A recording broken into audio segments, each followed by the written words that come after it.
Hello, my name is Ujagar Singh. I am the farmer from India.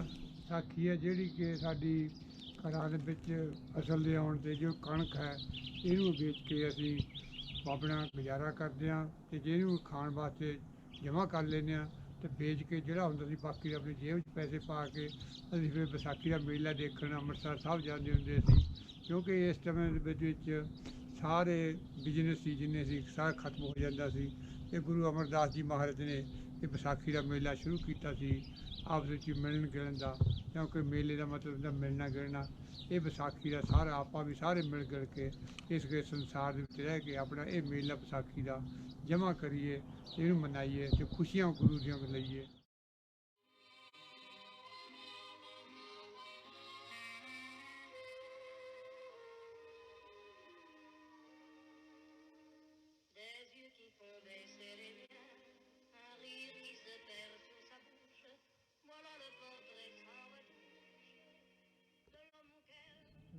Punjab ਆ ਪੱਖੀ ਮੈਂ ਅੱਜ ਤੋਂ 20 ਸਾਲ ਪਹਿਲਾਂ ਬਣਾਈ ਵੀਹ ਸੀ। ਨਹੀਂ 30 ਸਾਲ ਕਹਿ ਆਪਾਂ 20 ਸਾਲ ਤਾਂ ਇੱਥੇ ਹੋ ਗਿਆ ਆਇਆ ਨੂੰ ਪੰਜਾਬ ਵਿੱਚ ਬਹੁਤ ਗਰਮੀ ਹੁੰਦੀ ਸੀ ਇਸ ਕਰਕੇ ਅਸੀਂ ਬਿਜਲੀ ਹੁੰਦੀ ਨਹੀਂ ਸੀ ਤੇ ਅਸੀਂ ਹੱਥਾਂ ਦੇ ਨਾਲ ਇਹ ਪੱਖੀਆਂ ਬਣਾ ਕੇ ਹਵਾ ਮਾਰਦੇ ਹੁੰਦੇ ਸੀ ਬਸ।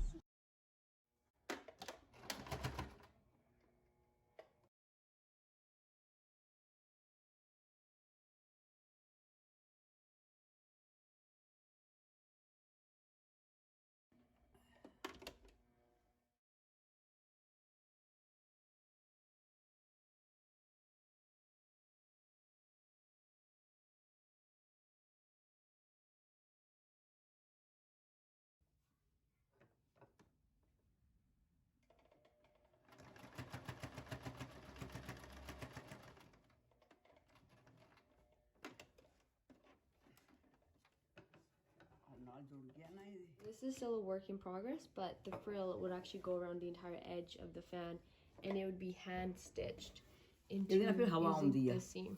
ਇਹ ਫਿਰ ਨਾਲ ਜ਼ਿਆਦਾ। So basically what she's saying is that it would bring in more air and it would be more useful as a fan in essence.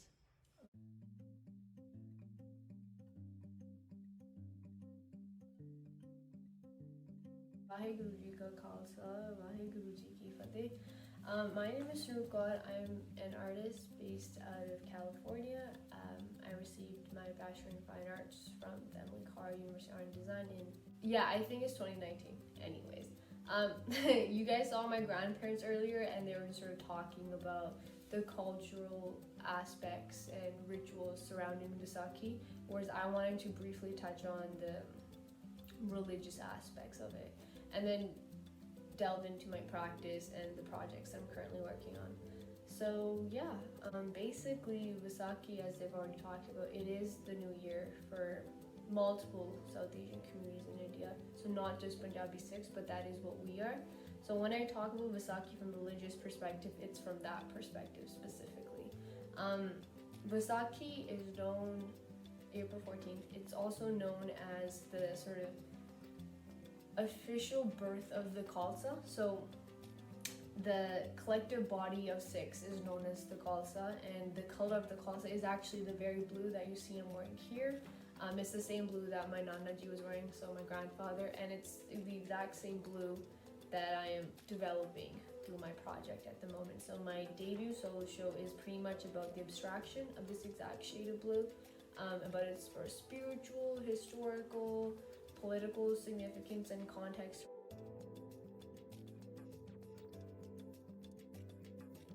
I think the simplest way to sum up my show would be I am attempting to have an interdisciplinary approach as I abstract this blue as an art material. I hope to expand the language or the visual language that I use in my practice because I am a very traditional and classical painter. Generally, I am in my work, I explore Eastern and Western modes of classical art production.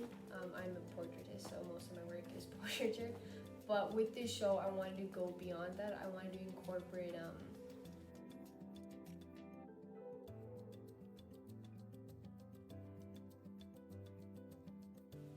I wanted to use this blue sort of as a way to bring my criticality as a Punjabi Sikh woman into the conversation, because I know when it comes to this specific blue, it is a very heavy weighted topic And of course, a lot of artists come to mind. For example, Yves Klein, who I think has been a bit problematic with his approach to sort of women's bodies in his work, specifically anthropometries, I think is the title of the one. But yeah, I wanted to bring my perspective into this and allow it to expand the conceptual spaces and then move beyond just what we see this color for.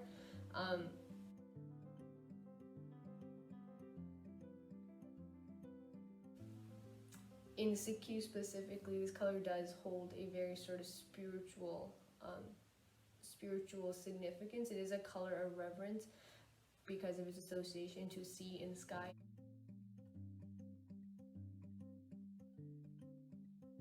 Anyways, let's get down to this blue. What is this blue? Why are we talking about it? So this is the blue in question. This is a specimen of lapis lazuli or lapis lazuli. Please someone correct me if you know how to say it. It's mined in Afghanistan generally. It's been mined from Afghanistan for over like 6,000 years. And it's a semi-precious gemstone, sorry. And yeah, this isn't the best quality of it. This was still expensive, even at this like tiny specimen. You can see that there's like, irregularities in color, but yeah, there's also pyrite in it. I don't know if you can see it. It's a little flecks of gold, also known as fool's gold. I do have a bigger specimen of azurite, which is another stone that you can make pigment out of, but lapis is sort of like, this guy was worth its weight in gold at one point, so it's definitely one of the most valuable. Oh my god, I think it is actually the most expensive pigment out there. Don't quote me on that, but this is azurite, also precious. Oh, it actually matches perfectly, so there you go.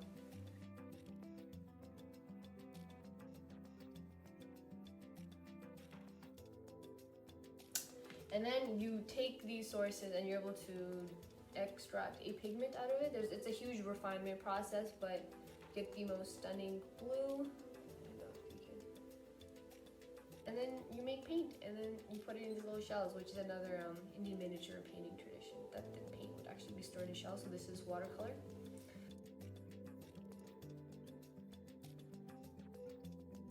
But the actual pigment is called ultramarine blue, and in Latin it roughly translates to beyond the sea, which I think is a very lovely name for it. But yeah, in Punjabi it's called Neela or Akali Neela. So,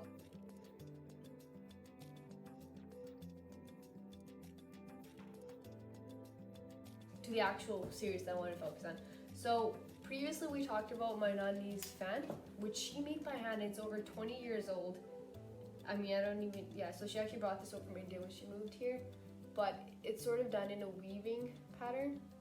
And it's similar to this one on my Gatra, which I don't know if you guys can see, but she's also made this one as well. So she's like super talented, and it's, for me growing up, it's always been so inspiring seeing my mom and seeing my grandmother be so talented in sort of textile-based medias, and I learned from them. And I'm not anywhere near their level by any means, but I have always brought that into my practice in some degree or another.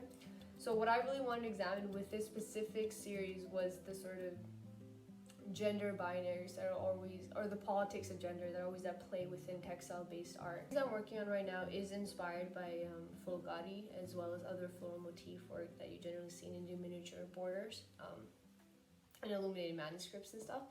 But yeah, so I guess I'll just show the ones that I have here. So as you can see, there's like gold thread around the edges, and then it's the same blue as you can see in my shirt, so it's ultramarine. There's this guy as well. So I have about 5 of these, but the series initially had started with the more abstracted work that was inspired by, or I guess engaged with Yves Klein's practice, just because I think it's almost impossible to disassociate this body of work from his, just because he's so prominent. So I did have to acknowledge his presence within the show, which is unfortunate, but yeah, anyways. So it started off with these like abstracted spaces of blue using just thread. This guy here is my favorite, quite enjoy this one. And I decided to move into more figurative work with the florals, just because I needed a link back to my culture specifically. And yeah, that's what I'm currently developing.